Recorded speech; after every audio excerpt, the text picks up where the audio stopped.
Alicia Partee is an accomplished woman-owned business leader and international best-selling author who speaks on international stages across Europe, Africa, and America on culture, immigration, and belonging.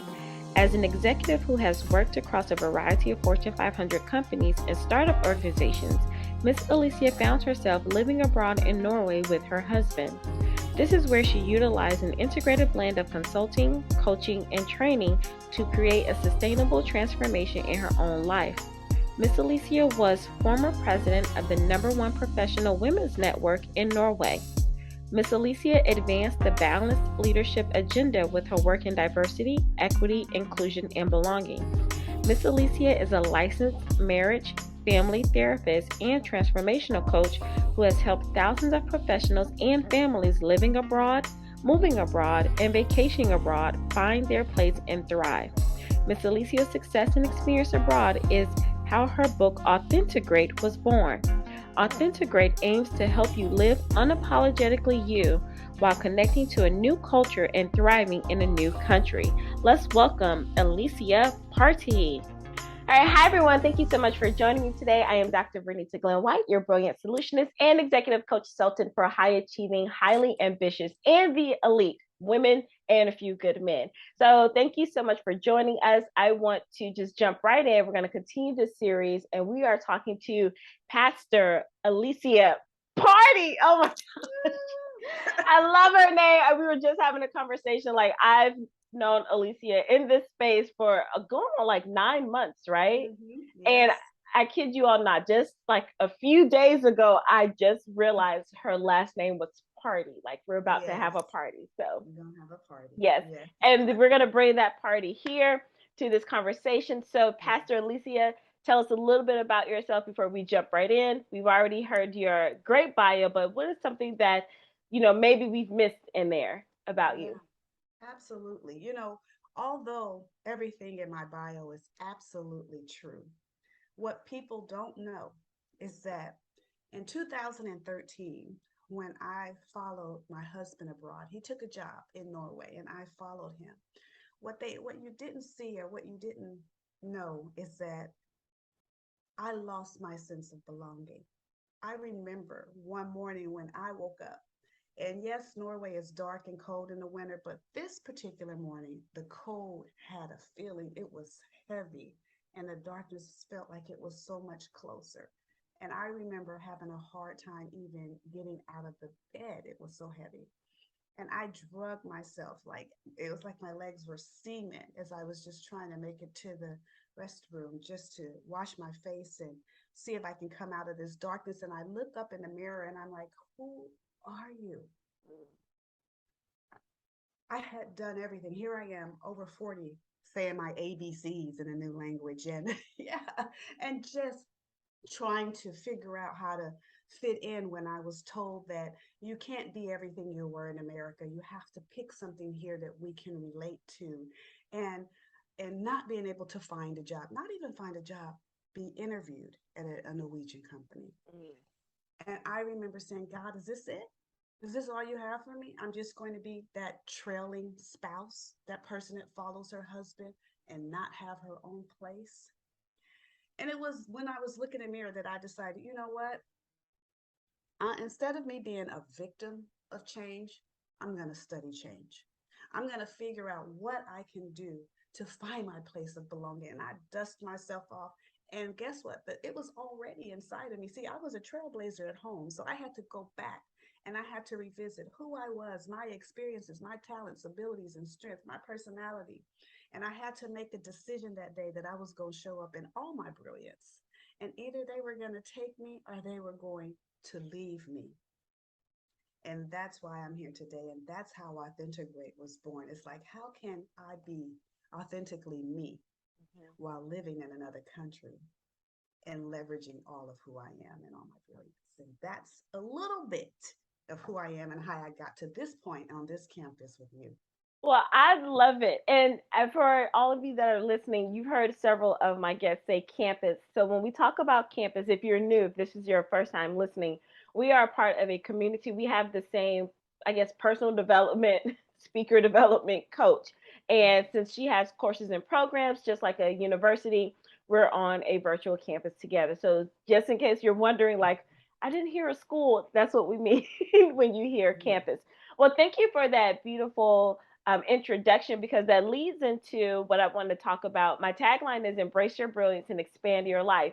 And you gave us an overview of that just by talking a little bit about your journey, especially realizing that you're not just a trailing spouse. So, in your own words, and you can pick out parts of that story that you just shared with us, what does it mean when you hear embrace your brilliance and expand your life?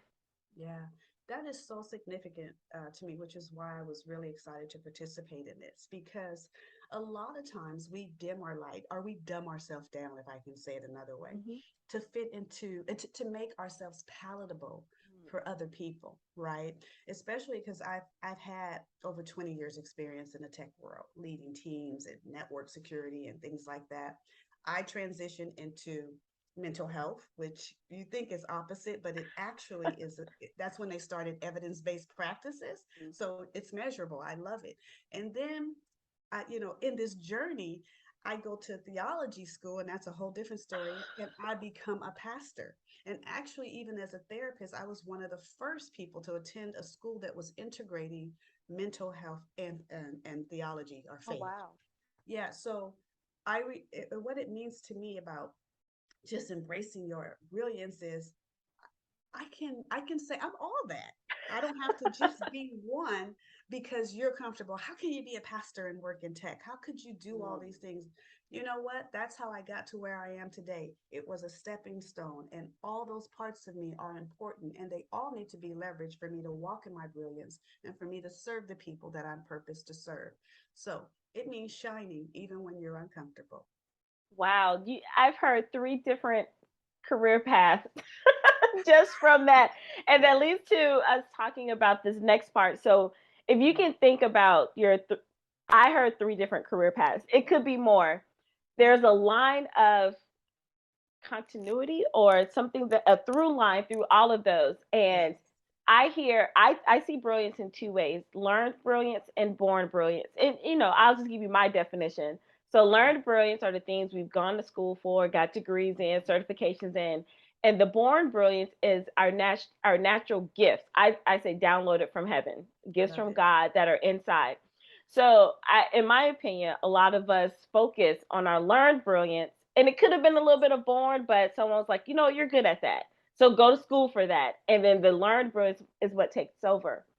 But I want to know, do you know, like, your born brilliance, Mhm. something that you were born with, and then how do you connect it to your learned brilliance? Absolutely. And that is so key. And I'm so glad that you separate that because I do think I think those career paths, there is the lining that goes through all of them for me is I definitely am gifted around administration. And what that means for me and what it looks like is it shows up as I can find a gap, I can put a vision around it, and I can bring the vision to pass. I'll give you an example in each. In the tech world, I called myself like the cleanup manager. Large organizations would bring me in to either build new or assess and tear down. So Mm. much so they even made me manager over a Cantonese team, not speaking the language. It's like this team is not performing well. I need you to bring their results up. I did. I found a gap. I connected with them and I exceeded the expectations of what they thought. And then so you move me over then to mental health, evidence-based practice.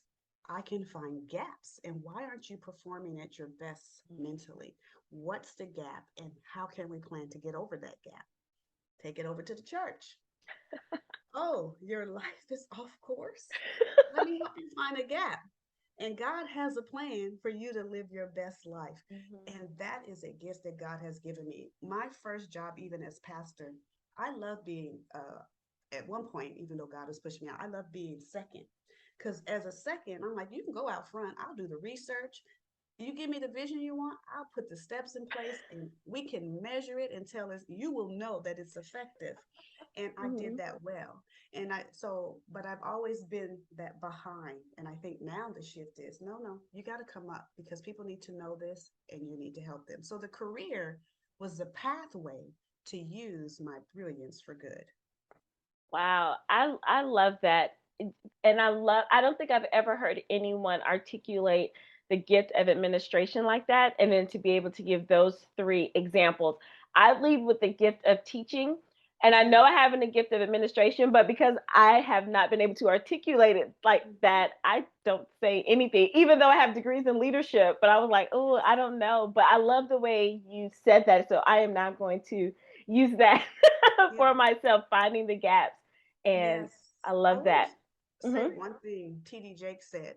The gift of administration is the least celebrated gift, Mm. but it's the one that's most needed because it's the Wow. one that keeps everything afloat. Just wanted to tell you that. Well, well, thank you. Obviously, I needed that, and whoever's listening, if you Yes. struggle with that as well, take those words. Like I didn't know that, so I appreciate that. Thank you. So you talked about um, that was a great example, and I'm going to ask it because I think you answered it. Do you think we actually need both our learned brilliance and born brilliance when we're operating in this world, and why or why not? Yeah, I do.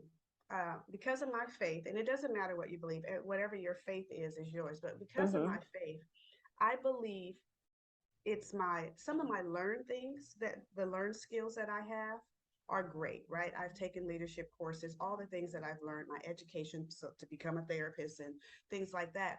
But what makes me different to me is the Holy Spirit. He so I can go in and be exactly or we can have the same skills, the exact same skills, but what Mm-hmm. makes it different is the power in my life, Mm-hmm. right? That's how I feel. And let's say I want to also talk to people that may not have a faith, right? I mean, I'm sure many of us still feel like, why can I do that very Mm-hmm. well? I see people decorate cakes, for example. I'm like, I bake a cake and I don't, it look like a hot mess. It could taste good, but it look a hot mess. But I'm like, how do you do that? They're like, oh, it's nothing. How did Mm-hmm. you knit that skirt? Oh, it's nothing. How did you? That's your natural stuff because to me it looks amazing. To you, is nothing. People ask me, how do you do all that? How do you juggle all that? Oh, it's nothing because it's natural. It's inherent. It's something that God has given me. It's just that I was born with it, right? Mm-hmm. But when you add that to what's learned, I think you grow, not only grow exponentially, you can serve exponentially. And you will gain access into doors and windows and places that maybe you want if it's just here. It's almost connecting this and this together.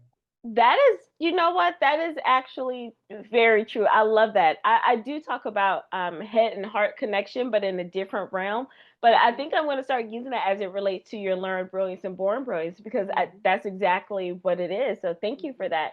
I do Mm-hmm. want to go back to something you said earlier, and I think this is we're all, a little bit of we're changing directions a little bit because I Sure. feel to shift this way because of something you said. And I've been on this mission about bankrupting the graveyard and getting this because the graveyard is like the richest soil in the world because all our dreams go there to die.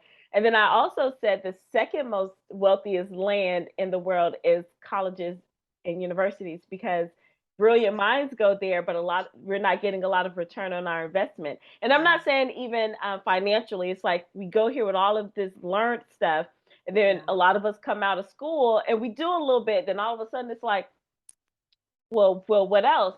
And the reason why I'm bringing that up is because when you said you went to, was it Norway? Norway? Mm-hmm. Yes. Norway. You were already a trailblazer, so you've had all of this learned experience. You have these degrees and certifications, Yes. but you said, well, after 40, you had to start learning your ABCs in a new language. So you talking about from resume to reinvention. That's Yes. how I see all of that. Like I got all of this, and now Yes. you're telling me to start over. So I don't really have a question. I just want to bring that around because I want you to share some more about that because I think this you're the unique person that I've had so far to really had to reinvent after Yes. everything. So please share some more about that story. Absolutely. And I have to say I wish I would have went in intentionally knowing I had to reinvent myself. So I'm so glad you're bringing that up. And because if you're intentional about it, I think Mm-hmm. instead of it throwing you around, you can intentionally prepare for Exactly. it. Mm-hmm. But one of the things is And reinventing myself, it's interesting because I did reinvent myself because I had to take with me, I remember who I was, Mm-hmm. right? But I had to gather all this new knowledge in, and see how it was going to work together for me to live and thrive in this new place. And reinventing, it was humbling. One, because I had to go back and accept, okay, you did do some cool things, and it's okay to say that. A lot of times, I don't know about you, I'll speak for myself. I felt guilty again about, I felt like I was bragging, Mm-hmm. in this new place. I felt like, I couldn't, and I was told, I have to say this, I was literally told by someone in Norway, dear friend of mine. He says, if you want to fit in here, where they are a high assimilation country, if you want to fit in here, you have to pick one of these areas. You can't, because, and he said this, because all three together, you look crazy. He says, Wow. we choose a career at 18, and the majority of us stay with it for the rest of our life. And it's true. Yeah. Oh. So if you can imagine, the first mistake, I have to say this, I was making is I was trying to reinvent myself to look like them, to Mm-hmm. look like somebody else, because I wanted to fit in and I wanted Right. to belong. Right. But then I said, no, no, no. As you guys heard in my story, I was like, no, no, no. I'm already somebody. The journey to who I was already inside of me. This Mm-hmm. new culture and this new adventure was just going to add to that. And I think, when you reinvent yourself, start with yourself. Start with looking at your strengths, your personality, your game changers in your life, whether they're good, bad, or ugly. And look at all that, put that together, and then add to that. Don't dumb yourself back. Start there. So your reinvention is, here I am, add to me. Now I'm new. And the one thing I'll say, it is so scary to let go of what you know to Mm-hmm. become what you are becoming. So I hope that answers the question. It does because and I love asking practical examples, and I get that from my mom. Is we hear a lot in theory, and this is going to lead to another question. We hear a lot of this, reinvent or be your authentic self, but it's like, well, what does that look like? So you gave examples of what that looks like. You told us what that felt. Hearing the external factors of people telling you. So I do appreciate that, and you gave some practical tips and strategies on where to start, and it does start within. And speaking of being practical, we hear, I know I hear it a lot. I even say it a lot. Go to your next level. Yeah, Your next level. But when you hear next level, what does that mean to you? yeah.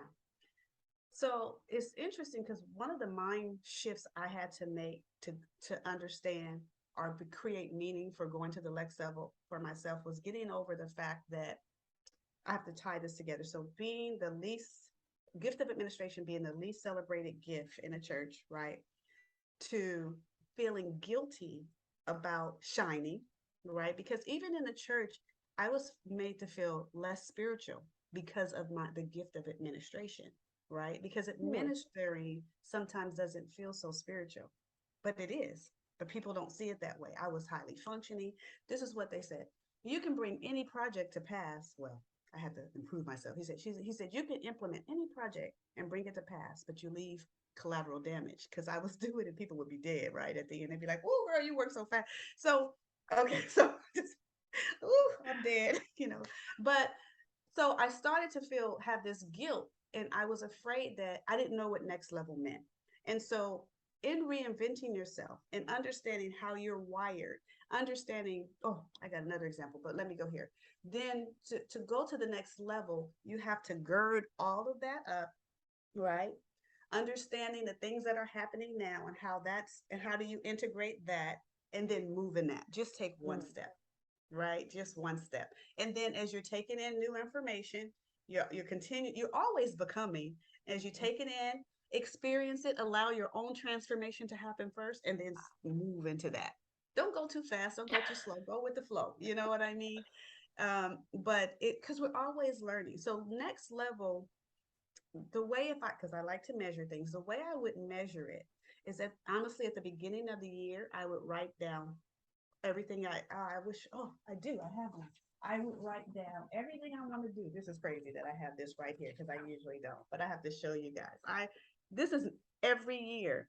And I wrote a list of things I wanted to do. And at the end of the year, I checked. And all these things are level up things, right? It's like at the last year, I put published book. Guess what? It's number on the list. I published the You book. did. And so for me, measuring is very important. So I write it down. I take notes of challenges that I have, and I use that to always move forward. And I hope that makes I sense. love it. You know, you do know I have a plan of how I have this, but I also want it to flow. Let's talk more about this measuring part. And let me see, because now this is real life processing Yes. because this is so great. And I was like, let me jump off script because it's so great. Yeah. One part is, and I hope it makes sense, being not shining your light as brightly. And you mentioned about bragging and why we feel that, why people allow us to feel that way. But part of that is because we're so good at accomplishing things and checking off the boxes. But then you also say to level up. Let me see if I can make this work in real time. Level up, you make a list of things that you want to accomplish, and that's how you're going to check your boxes to make sure that you're growing. So I'm wondering why, if a lot of us who are high achievers and high performing, we strive for the things we want to do. That is what we're supposed to do, but we don't want to show it, but yet we still keep going, you Yeah. know? So I don't even know how that makes sense, but as you're talking, because I remember you saying you didn't want to sound like you were bragging, but you brought all of this. And I was like, well, you did all of that. And then you show me a list of things you still want to go. And I'm just, I don't understand, like, why do we say, well, I don't want to brag, I don't want to show up, but we keep improving, you That's know? so interesting. Can I tell a story around Yes, that? please. It's a biblical story, though, Okay. if you don't mind. And I'm going to use Paul, Okay. right? Okay, so if you remember, before Saul ever, you know, Mhm. was met on Damascus Road, he was zealous. He studied under Gamaliel, so he was super smart. He knew the law like no Yeah. one else, Mhm. right? I mean, he did everything he did well, right? If he was going to persecute you, he was going to persecute you to the max, right? Brilliant. I mean, he was good at it.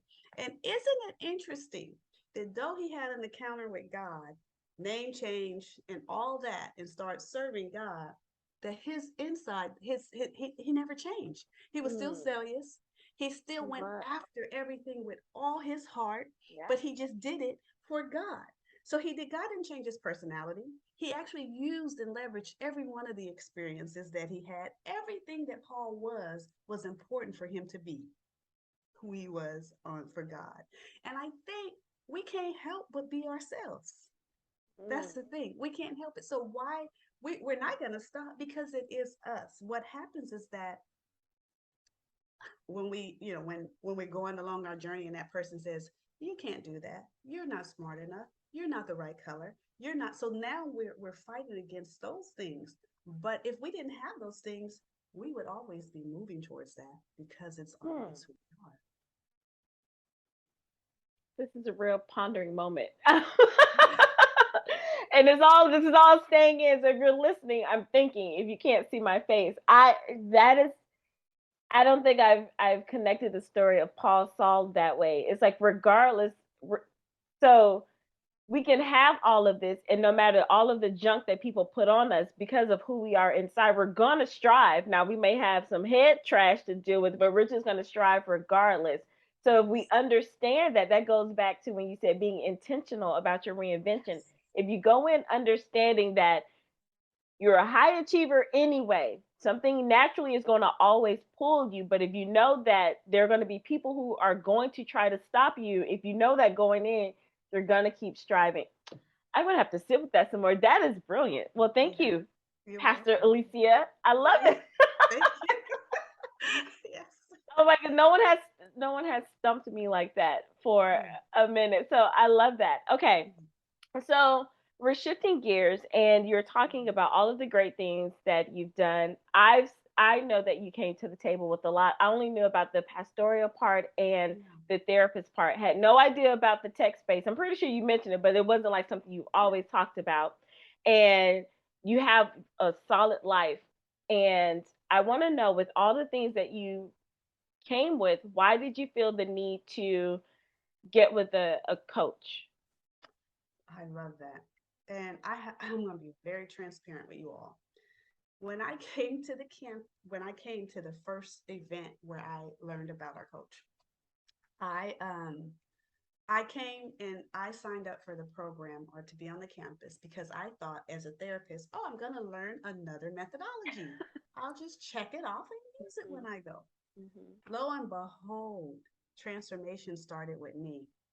The things that I have experienced on this campus have been life changing. So, for example, a part of it, I got a mentor, and in our first meeting, she said to me, she says, "You just plugged up." She's like, "You just plugged up," and it was true.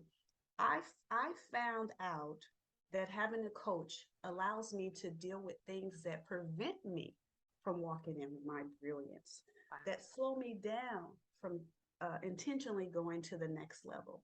Things that, for example, I was a teenage mother. And as a teenage mom, my grandfather and I had such a supportive family. Thank God. So I finished school, all those things. But I remember saying, don't do this and don't do that. Don't be a statistic. Don't, do this, don't do that. And so I became the most high functioning person that you can ever imagine. So much so I remember my ex-husband saying, you run this house like a business. And so, but what happened was just this year in my 50s, she said, you're plugged. And I said, yeah. She said, and what I learned, I started to unplug, but I haven't stopped to allow myself to be coached and to live fully because I've been functioning for everybody else for all Wow. these years. I didn't know how, I didn't even know I was going until I realized, stop, stop. And do you a little bit. And I needed a coach to do that. I had some mind blocks and some things preventing me from, I was just clogged up. I'll just say that. I needed some liquid plumber. Well, that is beautiful. I'm glad you shared it that way. So for those of you who are listening, you can find. I think Pastor Alicia has been the most multifaceted guest I've had so far because I think everyone can find themselves in her. Whether if you were a teenage mom or a father, and if you were had to reinvent in your 40s or even 50s, if you had to follow your spouse somewhere and you're like, wait a minute, do I be the devoted wife even though I had my own thing and now I got to start over? That can be a lot. I'm not a wife, but I can only imagine like, wait, I already had my stuff together and you want me to do what? Now Yes. I've already I've been a submissive wife, and but it's a lot going Yes. on. Yeah. You've had like at least three different career tracks that I can hear. So I think everyone can find themselves in you. And Mm. then for all of that to hear you say, now it's time to do me, and not in the way that people typically think, well, I'm going to put me first, or I'm going to, have my me day, or go get my, my spa day. And all those are good. But I think when you hear self care, it is exactly what you said. Let me get with someone who can help me understand at a high functioning level what it looks like to serve me first. And it's Yes. not just, oh, let me just take this day off. It's deeper than that. Yes, absolutely. And not feel Wow. guilty about it. And not feel guilty. Yes. Like if I want to invest in a coach, and the reason why I'm bringing up coach now is because it feels like in this space, coaching is the thing now. It's like a buzzword. People are going to do it. I don't think so much in the personal development space. I think it's more like business and money, but that's neither here nor Mm-hmm. there. Mm-hmm. But there's still a lot of us who are career focused professionals, Mm-hmm. and like, I'm not doing that. You want me to do what? Pay Mm-hmm. some money for what? And then, oh, here's this is the thing. I hear a lot. Well, I'm not crazy. And I was like, coaching Mm-hmm. doesn't mean that. So Right. you are the perfect person Yeah. to talk about this because you're also a therapist and now Yes. you're in this coaching space. So can you please talk a little bit about that? Listen, first of all, coaching and therapists have therapists, coaches have coaches, doctors have therapists, CEOs. During COVID, some of the majority of my clients were C levels, Mm. right? Because it's an opportunity to stop up and have somebody on the outside. This is a saying I say. The reason I need it because I can't see the forest for the trees, right? So when I have that person over me going, turn left, turn right, stop, it helps me. So and you know what? You need this tool to get through that. Let me give you this to get through that. And that's what therapy and coaching is. Everybody that comes to therapy is not mentally ill. Everyone that comes to the coach does come to see a coach doesn't have necessarily problems in their life. Right. They just want to go farther. They just want more, and they want, and sometimes junk happens, right? Things are happening, and to have that coach. I don't know about you, but I play sports. I ran track. I didn't play sports. I ran track. I don't know. That's a sport That's though. a sport. And yeah, and the coach, you can keep going. Come on, girl. Come on. Yeah, yeah, watch out. Somebody's behind you. That's what it's about. Jump a little higher, or you gonna knock that whatever. And I don't do life without it. Don't do life without it. It's a safe place that sometimes you can't get with your family, and if you did, you don't want to because they might throw some of that stuff back up in your face later. Exactly. Yes, and it's there. It's close enough to care about you and to care about your goals, but close enough to tell you when you're wrong. Hmm. And that sometimes you get placaters. I don't want that. I want That's somebody to be true. like, no, that sounds crazy.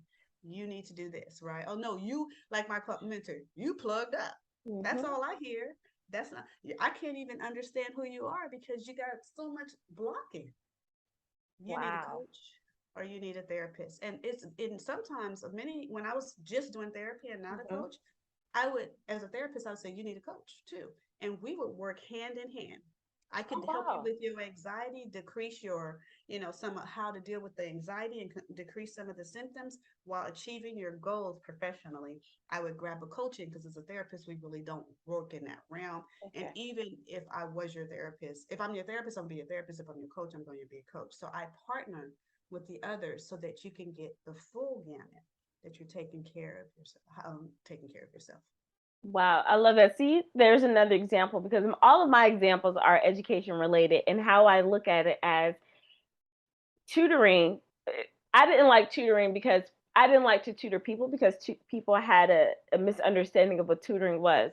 I'm not Mm-hmm. the teacher. Tutors means we take you further than what your teacher can take you if Mm-hmm. you really want to get down to it. So when I see a coach, it's like you're you're good, but now let's get you to great or phenomenal. Because you Yes. already have this right here. Let's keep going so you don't fall backwards. That's Yes.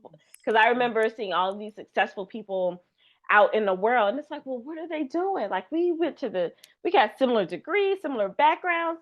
Coaching Yes. was the best kept secret for years. So Yes. I am glad that you shared that with us. Yes. So we talked a little bit about your profession and you are transitioning into coaching, or are you going to stay a therapist? Like what?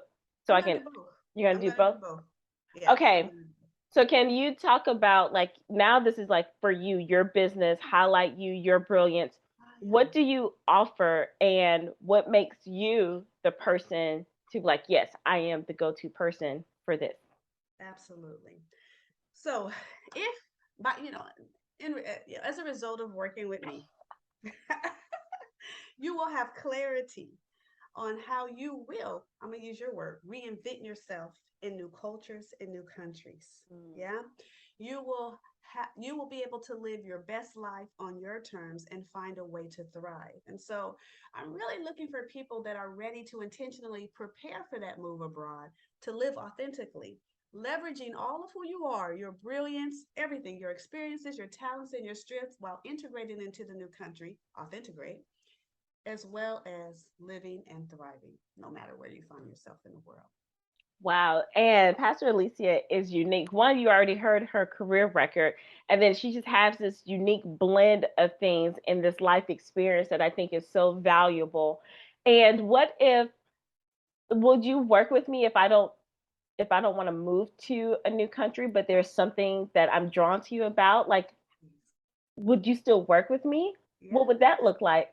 I'm so glad you said that. I do. I mean, because believe it or not, the same model that I used for moving abroad is what happens when when we go through changes or situations in life. You can move to a Okay. new city, you can change your job. Actually, Mm. someone read my book and said, "I just changed jobs and I didn't realize I was going through a culture or a shock Wow. model until I read your book." So absolutely, I have something there as well. So yeah, so if you whatever your life stage, you had a kid, you're an empty nester, new job, new place of employment, or new place of living, Mhm. new situation, divorce, just married, whatever that is, you have to intentionally reinvent yourself for that new situation in your life. And so that's how you can work with me, and just being so intentional about living your best life. Wow, I love it. And I will have Pastor Alicia's information down below and at the end of this segment as well. I keep hearing Authentigrate, and can you talk more about what it means and how you came up with that name? Yeah. So Authenticate, when people want you to move, I don't care if it's organizational psychology, I don't care if it's moving abroad or, like I said, into a new situation. A lot of times we have a mold that we think we have to fit into, right? This is the wife I'm supposed to be. This is the employee I'm supposed to be. Excuse me. And even when you move abroad, immigration, people want us to be like them. They want us to be comfortable. But I'm saying I want to show up authentically. See, finding a place of belonging means you see me, I see you, and we understand we are great together. Mm. I use that old analogy, the salad, right? You can have a salad with just spinach, or you can have a salad with spinach, tomatoes, and onions, and olives, and all these things to make it nice, right? So that's authentic. It's saying that nope, I'm not gonna form into your green, leaf. I'm gonna come in. I'm gonna be as tasty as I possibly can, as authentic Wow. as I can. But my integration, I'm gonna connect with you. I want to see you. I want to know more about you, and I want you to see into me. Intimacy, right? See into me. Authenticration. Well, I needed your book when I was a college professor. I remember now as you're talking about this, I went into there thinking like, okay, I know how to be a professor. I know how to teach, and not understanding that there was an entire culture. It's in higher ed. I never felt it until I got.